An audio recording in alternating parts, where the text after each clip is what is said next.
So Tony's a little bit out of it. This is my partner, Tony. I was traveling for the past 3 weeks. First I was in Baltimore, then I was in Spokane, Washington, and then California. And routing back, there was a lot of plane changes and different things, so Tony ended up having to come pick me up in Charlotte last night. And so he came at midnight, and then we drove home. So we got home at 4:30 this morning. That's why when I came in, I'm like, where's the coffee? So thank you for inviting me and having me today. So you're ready, Tony? So, I just wanted to share some stories, and thank you for such a beautiful service. Everything is very beautiful here, and the kind of traditions and the storytelling. And in my story, I may mention some things of childhood trauma, just to be aware of that. April is Sexual Assault Awareness Month, and so some of my story may have some of those elements in it. But first of all, my name is Jennifer Folayan. I am the daughter of Patsy Marie Gonzalez Shane and George Terry Anthony Marquez Shane. My family comes from New Mexico and California. So we are Pueblo, Spanish, Mexican, little French and Irish. I call it the Tex-Mex mix, and we're indigenous to Mexico. As people traveled and mingled together and different colonizations happened. So my family comes from the Southwest. I grew up in Hampton, Virginia. Grew up with an identity of urban Indian because I grew up in the 80s, so Madonna and Prince and all the things. But then we would go home to New Mexico and California for family reunions. So it was a very different kind of time to grow up in, where I didn't see too many people that looked like me, or was always trying to find, like, where did I fit in and what was my place.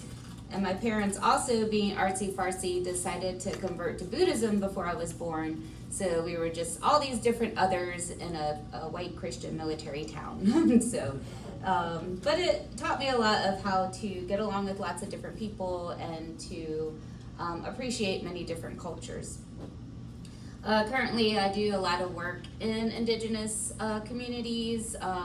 Previously, Tony and I were living in Spokane, Washington, and I worked at a facility called the Healing Lodge of Seven Nations, which is a treatment facility for youth aged 13 through 17. And my first year there, I was cultural specialist, so I had a chance to work with our youth.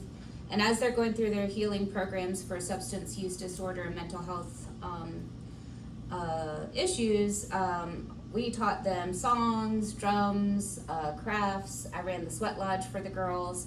So showing that through spiritual and cultural practices that we can also heal, and reclaiming those different parts of ourselves. So I had the pleasure of doing that. And then the second year, I was a training and research coordinator, and we went into the area reservations and ran programs to teach people how to be a first face or a mentor in the community, to destigmatize those conversations around mental health or suicide, domestic violence, and generational trauma, which we talked a lot about. And this idea that, throughout cycles, we have a connection to generational trauma and epigenetics, of how some of our even physical ailments are tied to what our ancestors have gone through. And that's been a big, thing that I've searched for as I've been growing up. I had a notion growing up that somehow it was going to be my duty to end generational trauma. As a kid, there were certain things going on in the home. I was like, this doesn't make sense. And both of my parents would tell stories of how they were growing up and different abuses and things that they went through, different addictions, and then you go back to the grandparents. And sometimes you try to untangle all this, like, where did this start? And it just didn't make sense to me. And so I had this notion that somehow I would be able to end the cycle. It's been a journey. And part of the reason that I'm here in North Carolina is last year, so living in Spokane, Washington, I grew up in Hampton, Virginia, so my mom was living in Williamsburg, and I'm an only child. And she was going through some different health difficulties, and as I was coming home to visit more and more, I just said, I need to be here. And I wasn't really sure what that decision would hold, but I just knew that I needed to be closer to her to figure out, okay, what long-term facility does she need to be in? How can we navigate all of these things? It didn't make sense for me to be out in Indian country talking about indigenous rights and all that kind of stuff, and my own mother is living in a trailer that's a hoarding situation, mice infested. Like, there's no reason that she should be living in these conditions and going in and out of the hospital. So at that time, Tony and I were together about 2 years, and I'm like, well, here's your chance out. You know, I got to go home to Virginia, so if you want to stay here in Spokane or whatever. But he's like, no, I'm going with you. So we packed up the cats and put everything in on a truck, and the truck came with all of our stuff. We're driving across country with the 2 cats, and we arrive in Williamsburg March 28th on a Thursday, the Thursday before Easter Sunday. And during this time while we're driving, she had gone back into the hospital. She's on life support. So it's like all these, like, oh my God, like, please hang on, Mom. Like, we're on our way, trying to drive through the snow, rerouting and all this kind of stuff. And so I get there, and then the next day on Friday, we take the life support out. And then she's talking right away, like, this nurse, she got on my nerves and whatever. I was like, oh my goodness, Mom, like, you totally scare us all the time.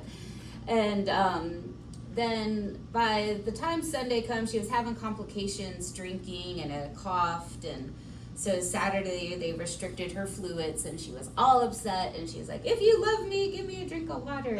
I said, Mom, they told me I can't give you water. I'm sorry. So by Sunday, Easter Sunday morning, the doctors came in, and they were going to do some tests and all this kind of stuff. And my mom was just very tired. She's like, I don't want to do any more tests. And they said, okay, Miss Shane, you know, you can have 2 options. You can either pick comfort care or you can pick this option. And at that time, things like comfort care and hospice, those were scary words. It's like, you don't say those out loud because that's like scary. And we had a long conversation with the doctors, and my mom said, for who I am as a person and how I live my life, she understood what she was choosing, and she wanted to choose that route because she said she just want, you know, at the end, that she really appreciates water. It was kind of interesting. We were talking about water. She said, my next life, water is gold, and I'm going to really appreciate water. So Sunday, I didn't really understand what comfort care meant, but we turned off all the monitors, and they're like, okay, you can have whatever you want. And she was diabetic, so she was like, I want some sweet iced tea. So I was like, okay, give her some sweet iced tea with the real sugar. And we put the little thickening mixture in it, and I was feeding her the iced tea. She was like, yum, yum. And then we put on some YouTube, and at first the nurse put on like some classical something, and we're like, yeah, that's not her vibe. I was like, let me see this YouTube. So we put on some 80s music, and we're like, wiki wiki, and jam on it, you know, and singing, and then put on some Beatles and different stuff, because my mom's a baby boomer, so she loved music and loved having fun and all that good stuff. And so throughout that week, but by Sunday, she started coughing, and so with comfort care, they came and gave her the pain medicine. It was morphine and a mixture of different things. And I didn't realize at that time that she was going to go to sleep. And I didn't really understand what that meant. So by Sunday, she had went to sleep, and then for the next 4 days was sleeping. And so by Thursday, and every night, poor Tony, we got to Virginia. He went to old college roommate's friends that I knew. I was like, here, take the cats, go stay with her, even though you don't know her. And I stayed every day in the hospital with my mom. So Tony's been a real trooper throughout this. And so Thursday, we finally got approved to go to hospice care, and it was going to be this beautiful house. It's in Colonial Williamsburg, and it was like this really competitive thing to get in on this hospice house. And so we got all packed up, and they came to get my mom and transport her over, and they told Tony and I, go get some lunch, we'll call you. So we were on our way to get lunch, and then they gave us another call, said, I think you need to come here sooner, she's not doing so great. So we rush over to the hospice house and trying to get up the sidewalk to where she is, and I see a little squirrel run across. And we get over there, and then I get into the room, and she's all beautiful. They gave her a bath, put oils, massage, a nice nightgown. And they said, oh, she's not breathing. Well, in my mind, I'd seen her with that oxygen thing in her nose the whole time. I'm like, well, just put that oxygen thing back in, you know, that's why. And they're like, no, she's not going to take another breath. I was like, oh. And so I had to kind of take a moment like, okay. and her eyes were kind of open. I said, well, why are her eyes open? And they said that she had opened her eyes briefly when they were giving her bath and massage, and I guess she took her last breath when I was walking up the sidewalk. So it was a very, one of those moments and rites of passages that we go through that you don't know until you know. Like, there's no way to prepare, there's no way that you know, and then you're going through this transition of life. And my father, he passed away in 2006 at the age of 60. And so now, and it was exactly 1 week later when Tony and I landed in Virginia that she passed. And so we had quit our jobs, all our stuff's in storage. And so it was like, oh, wow, okay, what does this mean? And so just kind of sharing with that, and that's when I started to explore, well, what does my life mean? I've spent the past 40 some years trying to untangle it, trying to heal from it, trying to do good in the community, always feeling like I was the responsible one. I'm going to get it right. And to have that shortened down, like, I'm going to come save the day, I'm going to get the house, I'm going to take care of my mom, like, everything's going to be great. But she had to go in her own time, and during that week, each day I talked with her, and sometimes you could see her come to the surface, but I feel that we were able to make peace. And I told her that all my life I had thought that she was the sunshine, because she was outgoing, life of the party, and I was one of those kids that would hide behind her leg and be all shy and awkward, like, oh. So I felt like I was the moon, always chasing her, always trying to catch up with her. And when she passed, that Monday later was the solar eclipse. And I said, for that brief moment in the hospital, we were able to come together, the sun and the moon. And so that year, I took a trip out to Spokane, Washington. There was a Buddhist monastery that Tony and I had been visiting.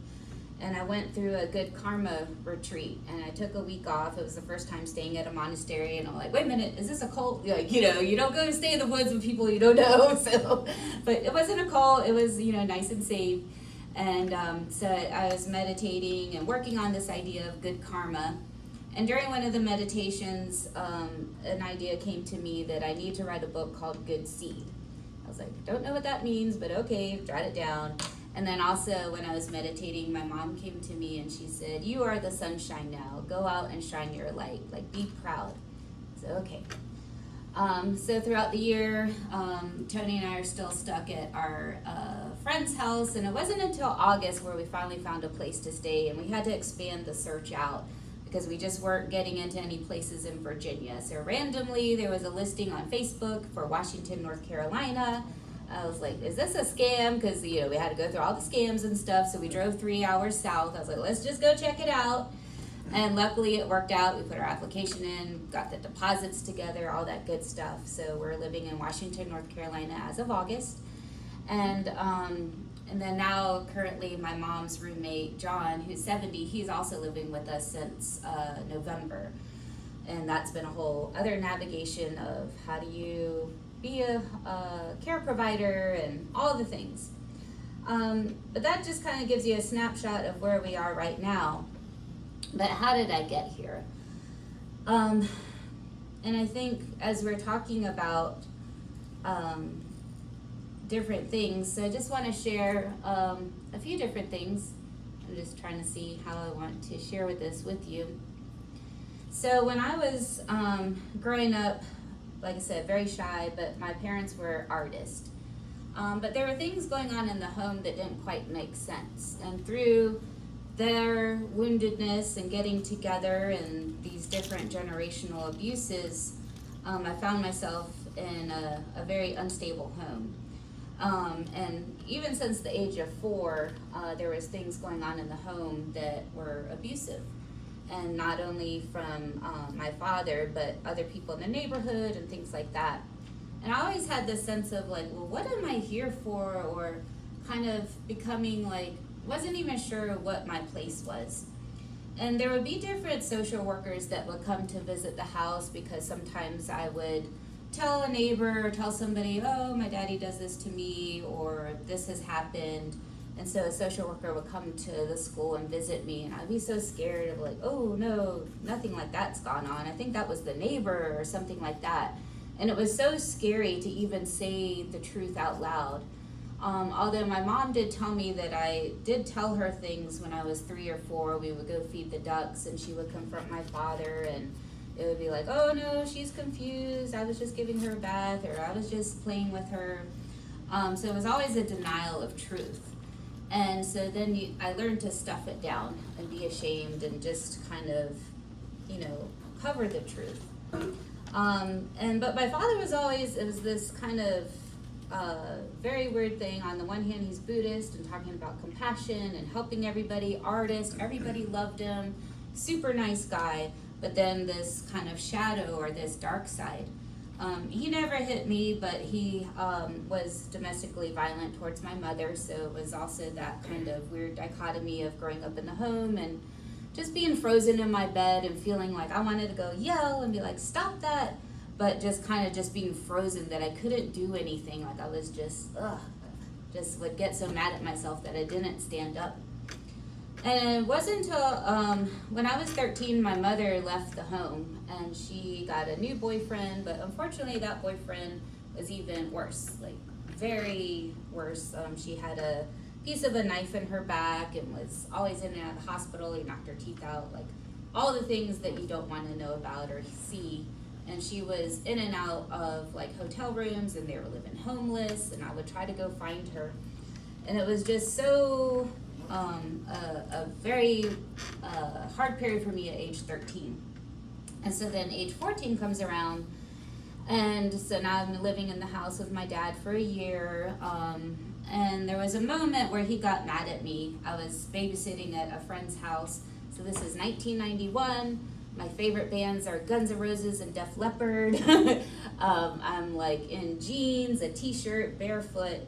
And he comes over because we had lied on my application that I was 15 to be able to start working at Busch Gardens. So I was supposed to go to work the next day. I was out late babysitting. So he comes over with his Harley, boom, boom, boom. And he is all angry and with his helmet. And he finds me at the neighbor's house, and he comes in and picks me up and slaps me across the face. I was like, oh my goodness, like he has never hit me in my life. And at that moment, I saw my life flash before my eyes. And my friend at the time, I had told her a few things, so she ended up calling the police, and he's dragging me out into the yard, and it was like my heart's beating fast. I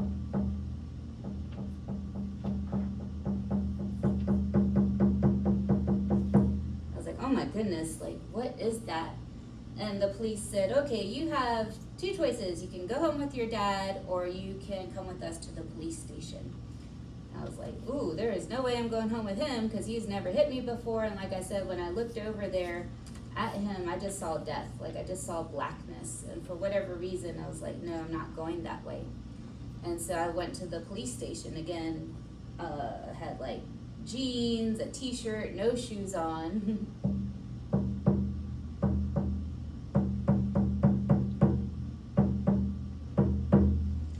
So I get to the police station, and they start asking me different questions, and that's when everything just came out. Everything since I was 4 years old, everything with him, everything with the neighbors.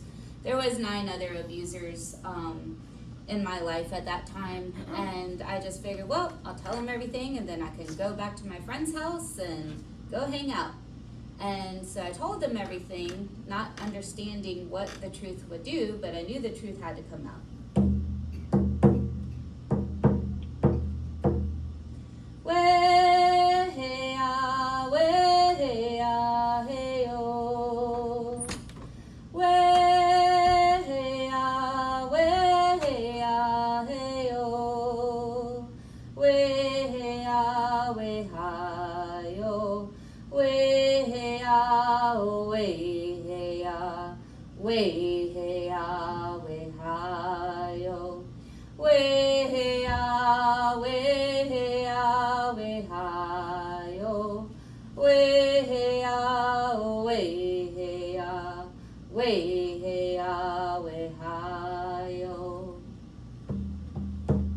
So then the next morning, I stayed at the police station all that night, and my friend was waiting for me. She eventually had to go home. She had 2 small babies at home, and a woman comes and picks me up. It's a social worker, and she picks me up and takes me to a home, and in this home, it's a white military Christian family, and they sit me down, and there's a bowl of cream of wheat, and I'm like, what the heck is this stuff? I'm eating this cream of wheat, the tears are just running down my face, and I'm like, where am I, and what's going on? So what I didn't realize was that telling the truth, on April 6th, 1991, my father was arrested, and I was placed in foster care. And I I had 2 different foster homes. The first one I stayed in for 4 months, the second one for 4 years. And again, I was growing up Buddhist, and my dad was like, Jennifer needs a Buddhist foster home, and they're like, sorry, we don't have any like Native American Buddhist homes in Virginia, So I had to navigate that world and learned a lot of different things. Yes sir, yes ma'am, make my bed. And at the time, I thought I was cool. I was like, yeah, I'm going outside to smoke a cigarette. They're like, nope. I was like, oh, okay, this is a different world. I don't run the show. But I learned very quickly how to play it right. I ended up in my second foster home. I stayed there for 4 years. When I was 16, I decided to become confirmed and baptized in the church because I was like, yay, Jesus is going to give me a new life or whatever. But, I just had to navigate those different things and try out different stuff. And so kind of like that journey, and nowadays I just practice different things. But in going through that journey, learning how to play it right, I got straight A's in high school, graduated 5th in my class. They're like, you're smart, go to college. I was like, okay, so I went to college and studied art and psychology, but didn't quite graduate because navigating adulthood was very different. I didn't have mentors because you're classified as ward of the state, and you're just kind of sent off and not really sure, like, how do you buy a car? How do you manage these loans? Like, what do I do? And I didn't know. I didn't take my science classes. I went to 4 years of college, and then they're like, yeah, you don't get a degree yet. You still got some biology classes. So like, oh, dang. So I just learned through life, like, how to really survive, get through different things. So when I got the job at the Healing Lodge, I was, like, pinching myself because here's this foster care girl, ward of the state, no degree, but I get to work with youth as essentially an art therapist and do all the lovely things. And so then when I had to leave that and come here, I had to remind myself that I've built myself up before, I can build myself up again. And I just wanted to take a few moments to have you, and trying to keep track of time here, sorry, so much to say. But in that kind of thing of, okay, navigating how to be a good seed, what does that mean? So this year, I wrote some poetry and lyrics, produced an album, and then I went back to the meditation this past week and was meditating and discovered some more stuff of how to go forward. And I just want to share with you quickly, have you ever heard of the idea of burying the hatchet? Has anyone ever heard that phrase? Does anybody know where that comes from? Well, way back when. As we had mentioned earlier, the Iroquois Confederacy, the Haudenosaunee people, there was these different tribes along the East Coast, up into New York, down to the South. And they were going through some trying times, and there was all this war and fighting, and there was this great peacemaker, and Hiawatha, that went around to the different tribes and delivered a message of peace. Kind of similar to like a Martin Luther King or different things, and organizing the people around this idea of peace. And what they did was that they all gathered at the great white pine tree, and they buried their weapons underneath the pine tree. They literally buried the hatchet. And so with our papers, I just wanted to explore a little bit, if you have a piece of paper or something to write with, and a lot of us have a connection to trees. To draw a tree, whatever kind of tree that you love and all that good stuff and beautiful and things like that. But in order to have that beautiful, fruitful tree, what in your life right now, maybe 1 or 2 obstacles just to make it short, what are 1 or 2 obstacles that are in your way that you need to bury to have that peace within yourself? And just think about that. And even be aware that if there's something that you think you need to bury, but you're not quite ready to let go of it, just be aware of what feelings come up and why maybe you're not ready to let that go. So just take a couple of just take a minute to do that.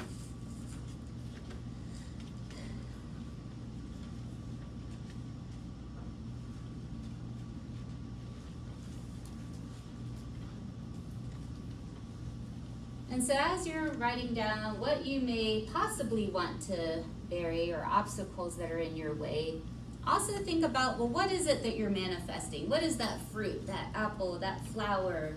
What are those beautiful things that you do want in your life? And take a moment to write those down.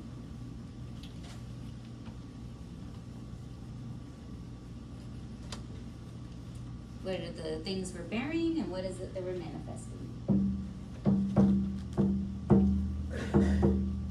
Wade in the water, wade in the water, children, wade in the water. God's gonna trouble the water.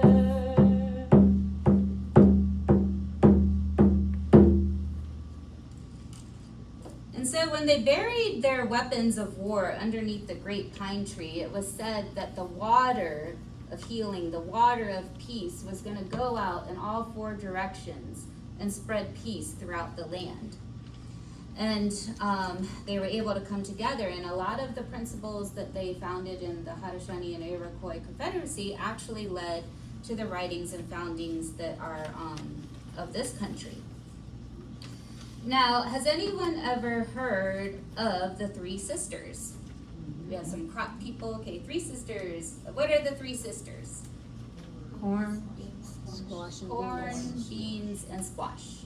Okay, so for all of our gardeners and things, what is the significance of planting these three crops together? They help each other. They take care of each other. They help, what did you say? Yeah, the corn gives the beans structure. What do the beans do? They give nitrogen to the corn. Nitrogen. And then what does the squash do? Shade. I heard somebody whispering it. That's me. Yeah. Provides You got it right. shade and moisture control. Very good. protection. So the corn supports, the beans enrich, and the squash protects.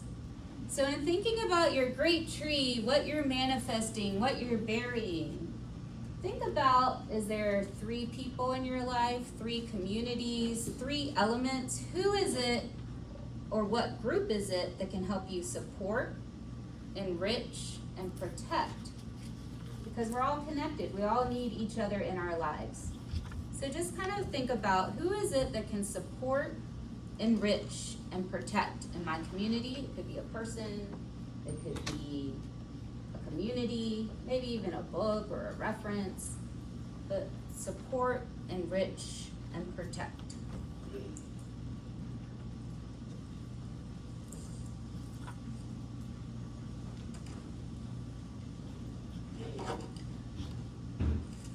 And I just want to be aware of time. So as you're writing those things down, and we've been talking a lot about water, I'll share with you the water honor song. And it comes from the Anishinaabe people that are up into Canada and down on the east side. So it's a traditional song that's shared across many different tribes. And just like the water, we may find ourselves, we're flowing along, maybe we're on a raft with a little drink, and it's like, yay, this is fun. And then sometimes we hit a rock, as we brought the rocks up to the water, and we're running into obstacles and downfalls and having to fall down, and we're crying like, why is this going on? And just like our ancestors have taken many different paths, all of our ancestors come from many different lands, many different struggles. And especially here in this particular place, maybe our ancestors were African, Native, whatever the case may be, and we were crying out, looking up for the North Star, looking up for different things. And I had the opportunity to travel to Nigeria, and in Badagry, when the Africans were coming to walk across the beach and the shore, they made the Africans stop at a well and drink from the well to erase our memory. And then we had to go across to the ocean and get on the ships. But water is also life. Water can also bring back our memory, give us nourishment. So we just honor the water and honor all of our connections, all of the reasons why we woke up today, all the reasons why that we've decided to even show up, and just remember that we are all connected.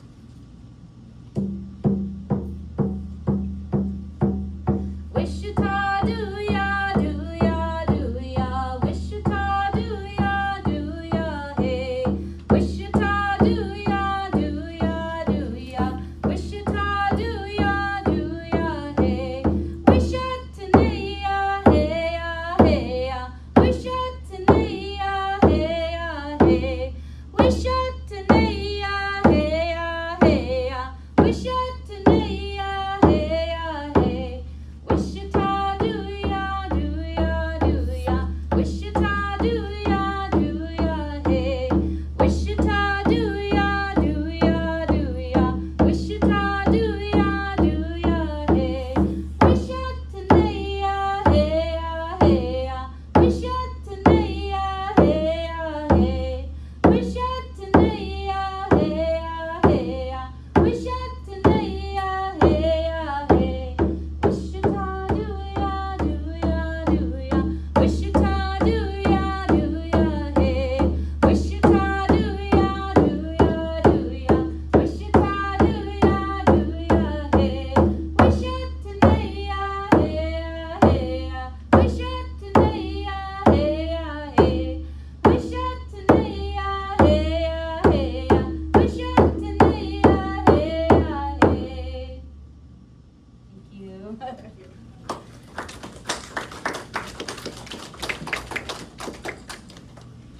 And this was the little chickie that I had with my mom on Easter Sunday in the hospital.